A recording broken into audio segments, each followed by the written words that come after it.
After all these years of denigration, hearsay, and rumor, we're finally going to see Starbase 80. Who knew some Starfleet officers could be so prejudiced, eh?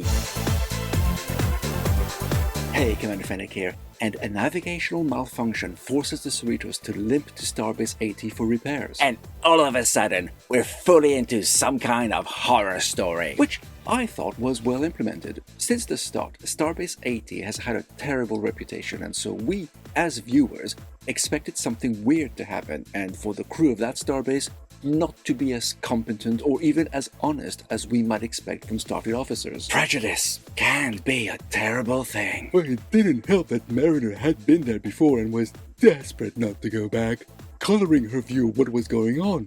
And ours. Well, some weird shit was going on, including an officer who somehow happens to be everywhere he sent Beckett and Ransom to. Talk about piling on the side quests. And the resolution took an unexpected turn by the end, despite being signposted from the start, which I thought was a good touch. Plus, we got to see more of cetacean ops, which isn't something we do very often. So overall, I thought this was a good episode, and very easily the best of this season so far. About time too. I mean, we've already reached the halfway point. We're seriously overdue for a good story this season. Wouldn't you know it?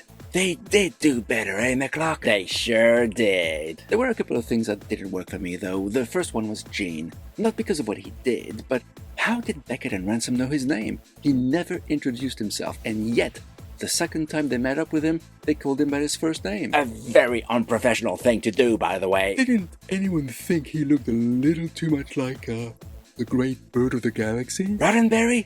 Absolutely he did. That might piss off some purists. It doesn't take much to piss them off, McCluck. And the second bit that didn't gel for me was when Beckett and Ransom are told to look for the chief engineer in the arcade. They take the turbolift, which takes them to the maintenance labyrinth instead.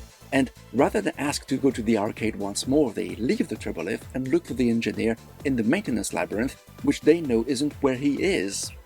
How does that make any sense? It doesn't. But then again, that could explain why they're the captain and first officer of the Cerritos, and not a more high-profile ship, eh?